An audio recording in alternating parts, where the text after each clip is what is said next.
श्री गणेशाय नमः। हर हर महादेव। अहोई अष्टमी की दूसरी कथा। प्राचीन काल में झांसी के समीप दतिया नामक नगर में चंद्रभान नामक साहूकार रहता था। उसकी चंद्रिका बहुत सुंदर, सर्वगुण संपन्न, सती, साध्वी, शीलवंत, चरित्रवान तथा बुद्धिमान थी। उसके कई पुत्र व पुत्रियां थीं, परंतु वे सब बाल अवस्था में ही मृत्यु को प्राप्त हो गए। इस प्रकार संतान के मर जाने का उन्हें बहुत दुख था। वे पति व पत्नी नित्य प्रति मन ही मन में सोचा करते थे कि हमारे मर जाने के बाद इस अपार धन संपत्ति का अधिकारी कौन होगा।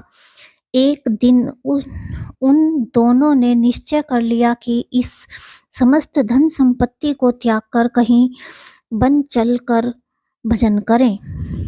ऐसा विचार करके वे दोनों अपना सब घर द्वार ईश्वर भरोसे पर छोड़कर जंगल को चल दिए। जब चलते चलते थक जाते तो कुछ ठहर कर विश्राम करते और फिर चल पड़ते। इस प्रकार चलते चलते वे दोनों प्राणी बद्री का आश्रम के समीप शीतल कुंड जा पहुँचे। वहां पहुंचकर उन दोनों ने खान पान आदि सब त्याग दिया और निराहार अपने प्राणों को त्याग देने का निश्चय कर लिया। इसी तरह बिन आहार और जल पान के जब 7 दिन व्यतीत कर दिए, तब 7वें दिन आकाशवाणी हुई कि तुम दोनों प्राणी अपने प्राण मत त्यागो। यह सब दुख तुम्हें तुम्हारे पूर्व पापों से भोगना पड़ा है। सो अब तुम अपनी स्त्री से अहोई आठे, जो कार्तिक मास के कृष्ण पक्ष में आए, उसी आठे को अहोई माता का व्रत और पूजन कराओ।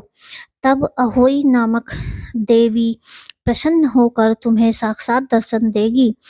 तब तुम उससे अपने पुत्रों की दीर्घायु मांग लेना और व्रत के दिन तुम रात्रि को राधा कुंड में स्नान करना। तत्पश्चात इस आकाशवाणी के अनुसार चंद्रभान की स्त्री उस चंद्रिका ने बड़ी श्रद्धा और स्वच्छ भावना से विधि विधान से अहोई आठे का व्रत किया और स्त्री ने राधा कुंड में स्नान किया। जब वे दोनों स्नान करके वापस लौटे तो उन पर प्रसन्न होकर अहोई माता ने प्रत्यक्ष दर्शन देकर वर मांगने को कहा।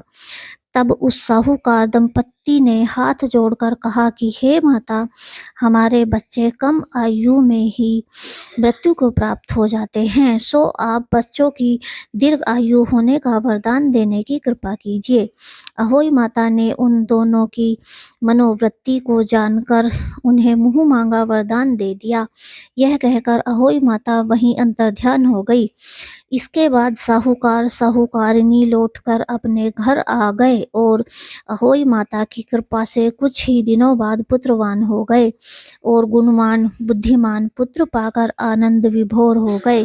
अहोई माता की कृपा से इस लोक में सुख भोग कर बैकुंठ को चले गए। जय हो होई माता जी की।